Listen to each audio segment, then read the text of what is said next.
Welcome to ஐமஸ் kitchen. இன்றைக்கி நம்ம புர்தா recipe செய்ய போகிறோம். அதோடைய முக்கியமான இன்க்ரீடியண்ட்டு இந்த கத்திரிக்காய் தான். உங்கள் வீட்டில் கத்திரிக்காய் சாப்பிடாத குழந்தைங்களாம் இருக்காங்களா? முதல்ல அவங்கள பிடிச்சி இந்த ரெசிபியை நீங்கள் செஞ்சு கொடுத்து பாருங்கள். கண்டிப்பாக சாப்பிட்ருவாங்க.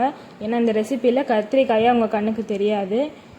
சூப்பராக இருக்கும் கைஸ். கண்டிப்பாக ட்ரை பண்ணி பாருங்கள்.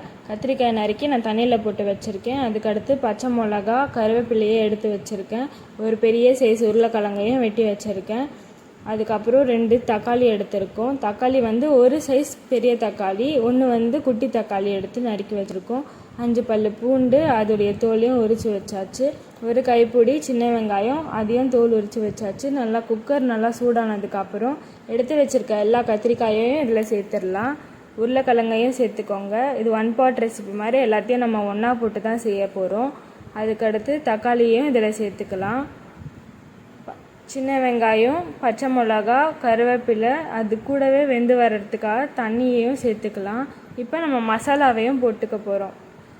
மஞ்சத்தூள், மிளகாத்தூள், தனியாத்தூள், இது 3த்தையும் போட்டுக்கோங்க.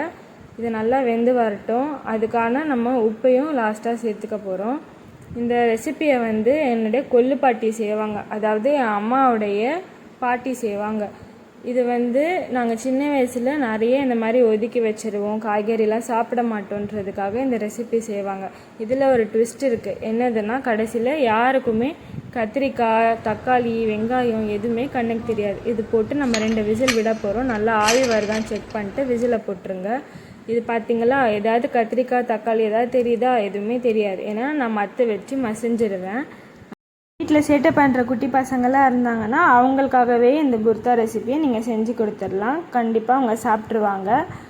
தேங்க்ஸ் ஃபார் வாட்சிங். அண்ட் இது வரைக்கும் என்னோடய வீடியோஸ் எல்லாம் லைக் பண்ணி சப்ஸ்கிரைப் பண்ணி பார்த்தவங்களுக்குலாம் ரொம்ப தேங்க்ஸ். வாங்க சாப்பிட்லாம். விட்டு போயிடாதீங்க. மறக்காமல் இந்த சப்ஸ்கிரைப் பட்டனை தட்டிடுங்க, லைக் பட்டனை போட்டுருங்க, உங்கள் ஃப்ரெண்ட்ஸ் அண்ட் ஃபேமிலிக்கு ஷேர் பண்ணிவிடுங்க.